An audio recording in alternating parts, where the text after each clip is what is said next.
Merci mon Dieu, mon roi, pour ce moment que tu permets. Éternel des armées, nous te bénissons pour cette journée.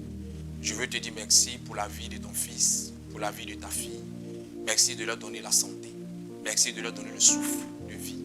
Merci de permettre que nous puissions entamer tous ensemble cette journée en ayant les yeux rivés sur ta parole. Je prie que cette parole soit notre boussole pour cette journée, qu'elle soit au commencement et à la fin de notre journée, et que Seigneur, par ton esprit, tu viennes nous parler à travers cette brève exhortation. Béni sois-tu parce que tu nous donnes par-dessus tout la capacité d'entendre, d'écouter, mais aussi de pratiquer ce que nous serons enseignés pour la gloire de ton Seigneur. Au nom de Jésus que j'ai prié. Amen.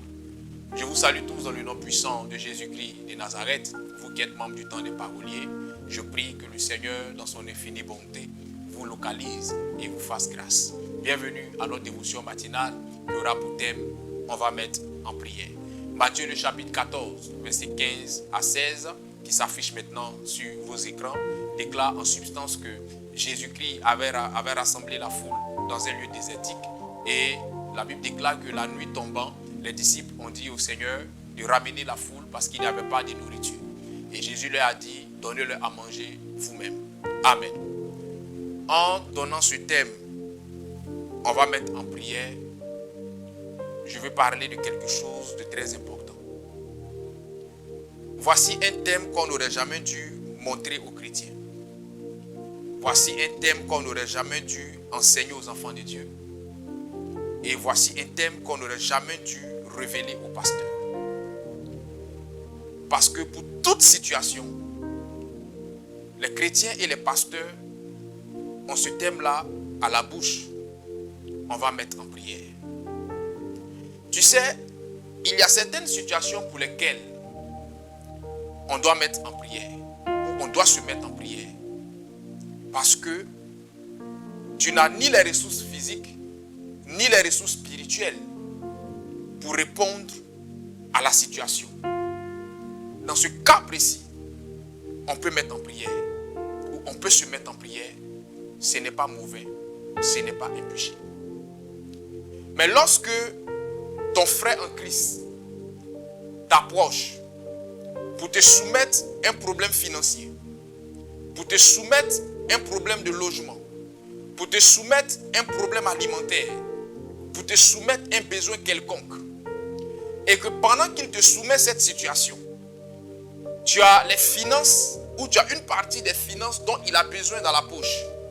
Pendant qu'il te soumet cette situation, où il ne sait à quel sein se vouer parce qu'il n'a pas où dormir. Tu es dans une 4 chambres salon. 2 chambres ne sont pas occupées. Pendant qu'il t'expose cette situation où il n'a même pas encore mangé depuis 3 jours, alors que dans ta cuisine, il y a la nourriture à gogo, permettez-moi le terme, et que tu lui sors cette expression, on va mettre en prière. Tu es en train de faire preuve d'une méchanceté religieuse qui ne dit pas son nom. En vérité, toutes les portes ne s'ouvrent pas par Dieu, ou Dieu n'ouvre pas toutes les portes avec la clé. Il y a des portes que Dieu ouvre dans la vie de certaines personnes en se servant d'autres personnes.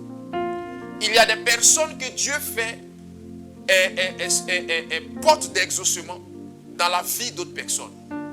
Et donc, quand ton frère ou ta soeur vient te soumettre un problème, en refusant de l'aider, en lui disant on va mettre en prière, pendant que tu as la capacité ou la possibilité de l'aider, tu refuses d'être l'exaucement que le Seigneur avait réservé à la prière qu'il avait formulée au devant de la face de Dieu. Il est important en tant qu'enfant de Dieu que tu comprennes ce principe.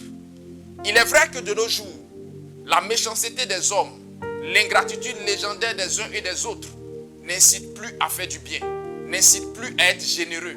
Mais tant que Dieu te convainc, tant que Dieu te met à cœur d'aider quelqu'un dans ta posture d'enfant de Dieu, dans ta posture de serviteur de Dieu, ne lui dis pas, on va mettre en prière, pendant que tu as la capacité de le faire. Cela n'est pas chrétien, cela n'est pas digne d'un serviteur de Dieu, et cela est une méchanceté pure qui ne dit pas son nom.